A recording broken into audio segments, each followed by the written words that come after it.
በጭልጋ ወረዳ የብልጽግና ካድሬዎች ከምርጫ ጋር በተያያዘ ህዝቡን እረፍት አሳጥተውታል ሲሉ ነዋሪዎች ለጃኖ ቅማንት ሚዲያ ገለጹ።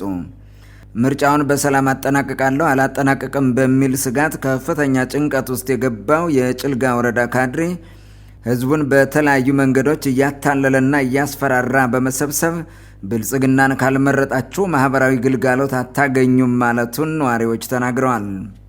ባሳለፍናቸው 3 ቀናት ውስጥ ብቻ በአይከል፣ በጮንጮቅ፣ በሰርጤያና በቦሆን አካባቢዎች ህዝቡን በልዩ ልዩ ጫናዎች ከቤቱ እያስወጡ ስብሰባዎችንና ሰልፎችን በማካሄድ እኛን ካልመረጣችሁን የሚል ወከባ እየፈጸሙበት መሆናቸው ታውቋል።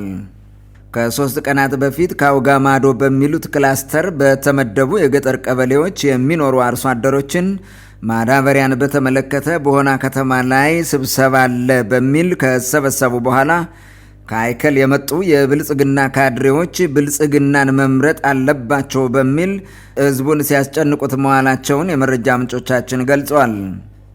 በተመሳሳይ መንገድ ትላንት ሚያዝያ 29 ቀን 2018 ዓ.ም በተለያዩ የወረዳው ቀጠናዎች ህዝቡን በአደረጃጀት አስገድደው የብልጽግና ድጋፍ ሰልፍ አስወጥተውት መዋላቸውን የገለጹልን የመረጃ ምንጮቻችን ዛሬም በየቢሮውና በየመንደሩ የመንግስት ሰራተኛውን ሰብስበው የቡና ማፍላትና የዳቦ ቆረሳ ብልጽግናዊ ስብሰባዎችን አድርገዋል ብለዋል።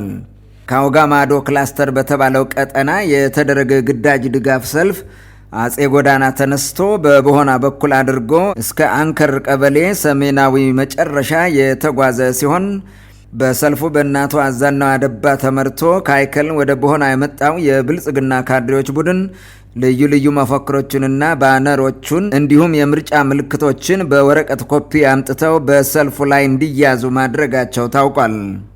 ካድሬዎቹ በወረቀት አትመው ያመጡትን የብልጽግና ፓርቲ የምርጫ ምልክት ተሰላፊው ማህበረሰብ 20 ብር እንዲገዛ አድርገዋል ያሉን የመረጃ ምንጮቻችን በርካታው ህዝብ ምልክቱን የገዛው በጫና ነው ሲሉ የህዝቡን ቅሬታ ገልጸዋል።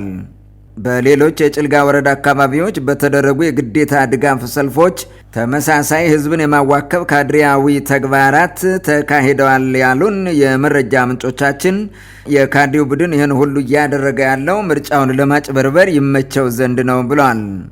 ጃኖ ቅማንት ሚዲያ በትላንትና ምሽት ዘገባው እንደገለጸው ከምርጫ በፊት የሚደረገው የሁሉ ወከባና ግርግር ከምርጫው ሂደት በፊት የምርጫውን ውጤት እንዲሆንላቸው በወሰኑት መሰረት ለማካሄድ ይረዳቸው ዘንድ ህዝቡ ድጋፉን በሰልፍ ገለጸልን እያሉ ሚዲያዎቻቸውን አጨናንቀዋቸዋል።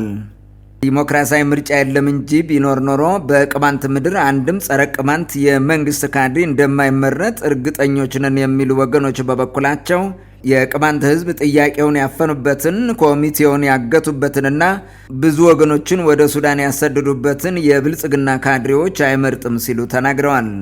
የቅማንትን ህዝብ ጥያቄ በማናለብኝነት አፍኖ ከጌቶቹ ጋር የሚያሸረግደው የወረዳ ተላላኪ ካድሬዎች ቡድን ይህን ምርጫ ለማሸነፍ የሚሯሯጠው መሰረታዊ ምክንያት በምርጫ ወደ ስልጣን የመጣው ህዝባዊ መንግስት ስለሆን የቅማንትን አስተዳደር በ69 ቀበሌ መሰረታለው ለማለት መሆኑ ታውቋል።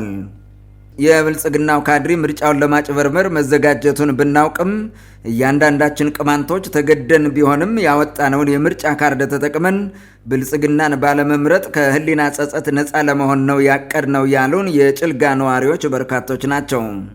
ኢዲሞክራሲያዊነትንና የእርስ በርስ ጦርነትን ለማስቀጠል ምርጫን መደበቂያ ዋሻ አድርጎ የሚሰራው የብልጽግናው መንግስት ከምርጫ ድራማ ወጥቶ የሀገሪቱን ችግር በሰላማዊ መንገድ እንዲፈታና ህዝቡ ከገባበት የመከራ ህይወት እንዲላቀቅ ሲሉ በርካቶች ምክረ ሀሳብ አቅርበዋል። በደቡብ አፍሪካ የተጀመረው ስደተኛ ጠል እንቅስቃሴ መሻሻል ቢያሳይም ተናጠላዊ ጥቃቶችና ዝርፊያዎች እንዳሉ ተገለጸ። ባለፈው ሳምንት በደቡብ አፍሪካ የተጀመረው ስደተኞች ይውጡልን የሚል የኃይል እርምጃ የተቀላቀለበት ተቃውሞ የአራት ኢትዮጵያውያን ስደተኞችን ጨምሮ የበርካታ ሀገራት ስደተኞችን ህይወት ከቀጠፈ በኋላ ከፍተኛ ዓለም አቀፍ ውግዘት ያስተናገደ ሲሆን አሁንም አልፎ አልፎ ስደተኞች ይውጡልን የሚሉ ሰልፎችና ተናጠላዊ ጥቃቶች እንዲሁም የንብረት ዝርፊያዎች መኖራቸውን በርካታ ዓለም አቀፍ ሚዲያዎች እየዘገቡ ይገኛሉ። የበርካታ ኢትዮጵያውያን ስደተኞች ቀዳሚ መዳረሻ የሆነችው ደቡብ አፍሪካ ከሰሞኑ በሀገሪቱ የተደረገው ስደተኛ ጠል እንቅስቃሴ ዲፕሎማሲያ ላይ ትልቅ ተጽዕኖ መፍጠሩ እየተነገረ ሲሆን የሀገሪቱ ባለስልጣናትም የደቡብ አፍሪካን ገጽታ ለማጠልሸት የተዛቡ መረጃዎችን በሚያሰራጩ አካላት ላይ እርምጃ ወስዳለሁ ሲል ተደምጧል። በሰሞኑ የደቡብ አፍሪካ ስደተኛ ጠል እንቅስቃሴ ኢትዮጵያውያን በልዩነት የጥቃት ኢላማ ተደርገዋል የሚሉ አካላት በበኩላቸው የኢትዮጵያ የውጭ ጉዳይ ሚኒስቴርና በፕሪቶሪያ የሚገኘው የኢትዮጵያ ኤምባሲ የዜጎችን ሕይወት እንዲታደጉ ጥያቄ ቀርቦላቸው በወቅቱ አፋጣኝ ምላሽ መስጠት አልቻሉም ሲሉ ወቅሰዋል። በደቡብ አፍሪካ የተጀመረውን ስደተኞች ላይ ያነጣጠረ ጥቃት ተከትሎ ጋናን ጨምሮ በርካታ የአፍሪካ ሀገራት መንግስታት በየሀገራቸው የሚገኙ የደቡብ አፍሪካ ዲፕሎማቶችን ለአስቸኳይ ማብራሪያ ከመጥራት አልፎ ስደተኞችን ወደ ሀገራቸው የመመለስ ሥራ የጀመሩ ሲሆን በአንጻሩ በደቡብ አፍሪካ የሚገኘው የኢትዮጵያ ኤምባሲና የውጭ ጉዳይ ሚኒስቴር ጉዳዩ አሳስቦኛል የሚል መግለጫ ከማውጣት ያለፈ የወሰደው ተግባራዊ እርምጃ የለም። በደቡብ አፍሪካ እንደሚኖሩ ኢትዮጵያውያን ገለጻ ከሆነ በተለየ ሁኔታ ኢትዮጵያውያን የጥቃት ኢላማ የሆኑበት በተለያዩ የንግድ ሥራ ዘርፎች ላይ በመሰማራታቸውና ከአማጽያን ጋር አብረው የሚሰሩ ኢትዮጵያውያን በመኖራቸው ምክንያት መሆኑ ታውቋል። ይህ ሁኔታ ከመቀስቀሱ አስቀድሞ በደቡብ አፍሪካ የሚገኙ ኢትዮጵያውያን ስደተኞች በዘር ተከፋፍለው በሚፈጥሩት ግጭት የሰዎች ሕይወት እንደሚጠፋና ንብረት እንደሚወድም የሀገሪቱ ፖሊስ በተደጋጋሚ ሲያሳውቅ መቆየቱ አይዘነጋም። ኢትዮጵያ ውስጥ በእርስ በርስ ጦርነት፣ በስራ አጥነትና በኑሮ ውድነት ምክንያት ሀገሩን ለቆ በመሰደድ ደቡብ አፍሪካ የደረሰው ኢትዮጵያዊ ስደተኛ እርስ በርሱ መከባበር ሲገባው አንዱ ሌላውን እየጠቆመ ለጥቃት ማጋለጡ አሳዛኝ ነው ተብሏል። በዚህ ጉዳይ ለጃኖ ቅማንት ሚዲያ መረጃ የሰጠ አንድ በደቡብ አፍሪካ ጆሃንስበርግ ከተማ የሚኖር ኢትዮጵያዊ ከሰሞኑ በስፋት ሲታይ የነበረው ግርግር የሀገሪቱ መንግስት በወሰደው እርምጃ የተወሰነ መሻሻል ቢያሳይም አብዛኛው ስደተኛ ባለበት ተደብቆ እንዳለ ተናግሯል። ኢትዮጵያንን ጨምሮ በተለያዩ የንግድ ስራዎች ላይ የተሰማሩ የውጭ ሀገር ዜጎች ወደ ስራ ገበታቸው እንዳልተመለሱ የዘገበው ቲክቫክ ኢትዮጵያ በበኩሉ በመጪው ቀናት አመፁ ይቀጥላል የሚሉ ማስፈራሪያዎች ስላሉ ሁሉም በያለበት ራሱን ደብቆ ለመቆየት ተገዷል የሚል ዘገባ አሰራጭቷል። የደቡብ አፍሪካ መንግስትም በአመፅ ቀስቃሾች ላይ ሕግ የማስከበር እርምጃ እየወሰደ እንደሆነና የውጭ ሀገር ዜጎች መንግስት የሚሰጣቸውን መመሪያዎች በንቃት በመከታተል ተረጋግተው እንዲቀመጡ አሳስቧል።